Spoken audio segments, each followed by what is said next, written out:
Bonjour à tous, bienvenue sur Investir en crypto, j'espère que vous allez bien. On va prendre le temps d'analyser le Bitcoin, voir les targets à aller chercher pour aujourd'hui et aussi pour les jours à venir. Il faut savoir qu'aujourd'hui à 15h30, on aura l'ouverture des marchés américains, donc ce qui va impacter fortement les crypto-monnaies comme à leur habitude. Hier, on a eu une chute du Bitcoin, le faisant aller... alors attendez, on va se mettre en 4 heures, comme ça on va un petit peu mieux comprendre. On est passé ici, c'était même ce matin plutôt, au 38 000, on a été au plus bas au 38 500 dollars. Alors c'est pertinent, on va se mettre en 4 heures. On va se mettre en 4 heures. En fait, pourquoi c'est... Moi je trouve ça très pertinent. En fait, on est parti, mais après la clôture weekly. Donc, ça veut dire quoi? Ça veut dire que, si on se met en weekly, on va un petit peu plus comprendre. Ça veut dire que il y a peut-être un signe du fait qu'on n'est pas parti avant minuit, de se dire que, ok, on a clôturé au 39 600, qui est au-dessus de notre zone d'OTE. Cela peut nous indiquer, après ça ne veut rien dire, on ne peut pas prédire le marché, cela peut nous indiquer que les acheteurs ont manifesté leur envie que le Bitcoin ne clôture pas en dessous de la zone des 39 700 dollars. Donc on a peut-être cette possibilité que dans les jours qui arrivent, avant la prochaine clôture hebdomadaire, qu'on puisse repartir dans le positif. Maintenant, cette analyse ne veut en soi rien dire, enfin, elle ne prédira pas le marché. Mais c'est quand même pertinent de se dire que pile après la clôture à minuit, on est parti sous les 39 700. Donc ça, c'est une chose à retenir. Maintenant, si on analyse de manière logarithmique, le Bitcoin, on le voit, il est très bullish. Nous oscillons dans un canal haussier entre la zone, vous voyez ici, des 65 000, 70 000. Au plus bas, on avait ici les rebonds sur la zone des 29 000. Prochainement, ce sera probablement les 32 500 dollars. Donc, dès lors que moi, je vois une oscillation dans ce canal et que l'on ne clôture pas en dessous de celui-ci, on reste bullish. Maintenant, je dis bien si on ne clôture pas en dessous. Si on clôture en weekly en dessous, cela n'annonce pas une très bonne nouvelle pour les mois qui arrivent, puisqu'on risque probablement de combler la zone de creux qu'on a ici jusqu'au minimum les 24 000 dollars. Voilà pour ce qui était de l'analyse long terme. Maintenant, on va se mettre en 4 heures. On va voir qu'est-ce qui s'est passé sur le Bitcoin. Je vous ai partagé une analyse récemment. Alors, je vais tenter de la retrouver. J'ai dû l'effacer, c'est pas grave. On va revenir sur le Discord. Je l'ai partagée aux abonnés du club. Elle est ici. Je vous ai montré ici une chute en 5 temps. Premier, deuxième, troisième, quatrième, cinquième, dont la dernière chute se ferait autour des 37 000, 36 800 dollars. Cela correspondrait à la trendline qui nous fait office de support sur les mèches que vous voyez qui a été touchée une fois, deux fois. La troisième fois nous validerait ce support. Pour quelle raison je vous ai indiqué que cela chutera de cette manière? En fait, moi, je m'attendais à ce que le prix remonte aux 41 700, visiter la zone d'OTE short, OTE, donc Optimal Trade Entry pour les vendeurs, au 0,618, donc au 41 700, pour ensuite repartir à la baisse. Chose que l'on n'a pas fait et chose que l'on ne fera pas. Enfin, on n'ira pas au 41 700 de suite. Je n'y crois plus au moment où je vous fais cette vidéo. Je pense que le scénario sera bien différent. On a ici un équalo à aller chercher aux 37 000 dollars. On a une majorité d'acheteurs sur les contrats dérivés, contrats futurs produits dérivés. 72% d'acheteurs. Aujourd'hui, on a un petit peu modifié ça. On est à 70% d'acheteurs. Mais il y a un bémol. Un bémol, quel est-il? Tout simplement parce que ici, vous voyez, on a une corrélation négative entre l'open interest, c'est-à-dire l'ouverture des positions, et le graphique de prix, c'est-à-dire que ici on est passé de 40 000 $ à 38 500 $, tandis que du côté de l'open interest, nous avons eu une croissance de 6,37%. Et cette croissance, pour la majorité, en tout cas 70 à au maximum 75% des personnes ayant pris des positions sont des acheteurs.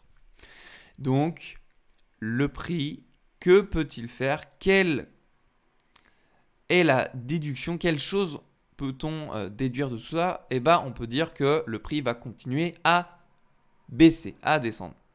Qu'est-ce qui s'est passé la dernière fois qu'on avait eu ce scénario-là? On avait eu une chute entre les 47 000 au plus bas aux 38 900. Et qu'est-ce qui s'est passé? On a eu massivement des prises de position, majoritairement acheteuses autour des 70%. Le prix n'a fait que chuter. Bon, on ne peut pas se fier qu'à cet indicateur, mais bon, rien qu'en regardant ça, voilà, je souffle. Je pense que la seule chose à laquelle on peut s'attendre, c'est une baisse. Au niveau des altcoins, enfin de tous les coins, nous avons une divergence. Divergence par rapport à ce point bas le 12 avril qui correspond aux 39 200 $. Ici, au niveau des altcoins, il y en avait 31 milliards au niveau de l'open interest. Maintenant, on est plus bas au niveau de la target de prix, on est aux 36 800 $. Et au niveau de l'open interest de tous les coins, on a été jusqu'aux 32,4 milliards. Donc cette divergence m'indique qu'il y a trop de positions qui ont été ouvertes sur l'ensemble du marché des cryptos, ce qui nous indique qu'il y a de très fortes probabilités de continuer la baisse que nous avons entamée et donc d'aller chercher au minimum la target dont je vous ai tant parlé.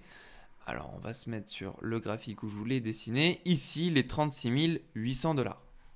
36 800 qui correspond tout simplement, vous voyez, aux mèches qu'on a vécues ici. Donc, si on doit vivre de la même manière qu'on l'a vécu le 24 janvier et le 23 février, on devrait y aller très rapidement, puis remonter. C'est pas obligé qu'on fasse ça, on peut chuter, on peut partir plus bas. Mais si on fait le même scénario, on fera la même chose. C'est-à-dire que aujourd'hui, ça peut aller aux 36 800, puis remonter d'un coup et nous faire donc un 7% en quelques heures. C'est tout à fait probable. Qu'est-ce qui m'invite à dire ça? C'est qu'au niveau du S&P 500 à l'ouverture des marchés américains, qu'est-ce qu'on a eu? On a eu un rebond technique sur la zone des 0,382 qui en plus de ça correspond à un volume profile très conséquent. Vous voyez ici aux 4465 points. On a eu ce rebond qui nous montre que c'est clairement un signe bearish. Et moi, je m'attends à ce qu'on retrouve le SP500 au moins dans la zone d'OTE, Optimal Trade Entry, aux 4340 points. Donc, si on a un gap et qu'on atteint cette zone-là, on pourrait, vous voyez, regardez, si on a un gap ici, on atteint la zone, on rebondit, on fait un nouveau point haut. Voilà, c'est possible qu'on fasse ce genre de choses. Si on continue notre chute, on pourrait s'arrêter ici sur la zone des 4290 points, un petit peu en dessous, 4280, et rebondir, et repartir à la hausse. Moi, c'est vraiment ce à quoi je m'attends. Je vous fais part de ce que je pense. Ça ne veut pas dire que le marché va se dérouler ainsi. Donc le Bitcoin, voilà, si le SP500 nous fait un gap et qu'il rebondit de cette manière, le Bitcoin pourrait très bien faire ce que je vous ai dit, c'est-à-dire rebondir ici sur la zone des 36 800 $ pour repartir à la hausse. Maintenant, le marché fait ce qu'il veut, il s'en fiche de ce que je vous dis, et il fera ce que lui, il a envie de faire. Pour qu'il fasse ça, je pense qu'on aura une inversion au niveau du long short ratio. On aura ici peut-être pas une majorité de vendeurs, mais presque, un rétrécissement. Vous voyez là, ce que j'ai dessiné en bleu, on aura un rétrécissement et à ce moment-là, on pourra faire un retournement. Au niveau de la liquidation map, on n'a pas énormément de positions à aller chercher au nord. En fait, si, on en a beaucoup, mais on en a tout autant au sud. Donc, qu'est-ce qui va nous donner envie d'aller prendre les liquidations aux 41 900 alors qu'on en a également au sud? Donc, on peut très bien continuer notre chute. Au niveau des altcoins, Le seul altcoin qui a très bien performé à la hausse, c'est le DCR, Decred, qui nous a fait un plus 17%. Mais là, il est en train de s'affaisser. Il suit le mouvement du marché des cryptos. Donc voilà pour ce qui était de la vidéo sur le Bitcoin. Au niveau de mon trade, je vous montre mon trade que j'ai placé. Il est là, ici, il ne s'est pas enclenché. Donc je vais le supprimer. Et c'est pas grave, j'ai ce qu'on appelle loupé le train. Il faut accepter ça. Et on prendra un trade, on prendra un long quand il ira au 36 800. Et qui aura le contexte du marché qui suit, bien sûr. Bien évidemment. Je ne vais pas lancer un trade, même si je l'ai fait sur EGLD parce que vous me l'avez demandé. EGLD, j'ai lancé un trade qui ne s'est pas encore enclenché. Trade aux 142 $.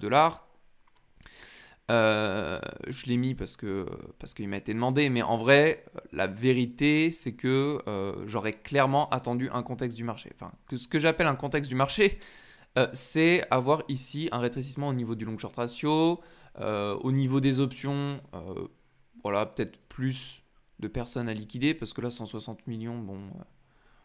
enfin, le 22 avril, max pain price 42 000 $, ça, vous pouvez mettre ça de côté. Hein. Je pense que on s'en fiche un petit peu. Peut-être à la limite, le 29 avril, là, on parle en milliards. Là, aux 100 000 $, il y a eu 1 milliard 200 millions. Peut-être que les 42 000 $, on pourra y prêter attention. Maintenant, 22 avril, on peut naviguer très facilement entre les 39 000 et 45 000. On n'ira peut-être pas chercher le 42 000 $. Donc, j'attends une confirmation de tout ça. En général, quand je fais mes trades, là, j'avais fait une exception, chose qu'il ne faut pas faire. Il ne faut pas faire d'exception quand on fait du trading. Mais voilà, je m'en fiche un peu, c'est pas grave. Voilà pour le trade de GLD. Je le laisse quand même. Et puis, on attend de voir ce qui va se passer sur le Bitcoin. On attend de voir à quel moment on fera le bottom. Je sais qu'il y a beaucoup de gens dans les commentaires, j'ai vu ça, qui me disaient qu'ici on formait le bottom. Alors moi, j'aime bien lire les commentaires. Cependant, ça n'avait pas été justifié. Si vous pouvez, après je peux comprendre que ça met beaucoup de temps de votre côté peut-être d'écrire, mais quand vous dites par exemple, moi je suis pas d'accord Rémi, pour moi ça c'est le bottom, ici, moi je suis d'accord, enfin je veux bien lire, mais je veux bien aussi que vous m'expliquiez pourquoi c'est le bottom. Par exemple, prenez le temps de m'écrire, voilà, moi je vois qu'il y a une résistance, je sais pas, par exemple, je sais pas, il y a un support XYZ ici, il y a des news sur Twitter qui font qu'on va repartir à la hausse, enfin, une explication, voilà. Donc en tout cas, moi cette vidéo, ça m'a plu de vous la faire, j'espère qu'elle vous a plu aussi. Si tu souhaites me soutenir, tu as des liens d'affiliation dans la description qui peuvent te rapporter à toi aussi des bonus.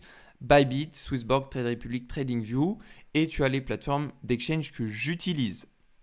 Je te souhaite à toi une très belle journée, prends soin de toi et on se retrouve dans une prochaine vidéo.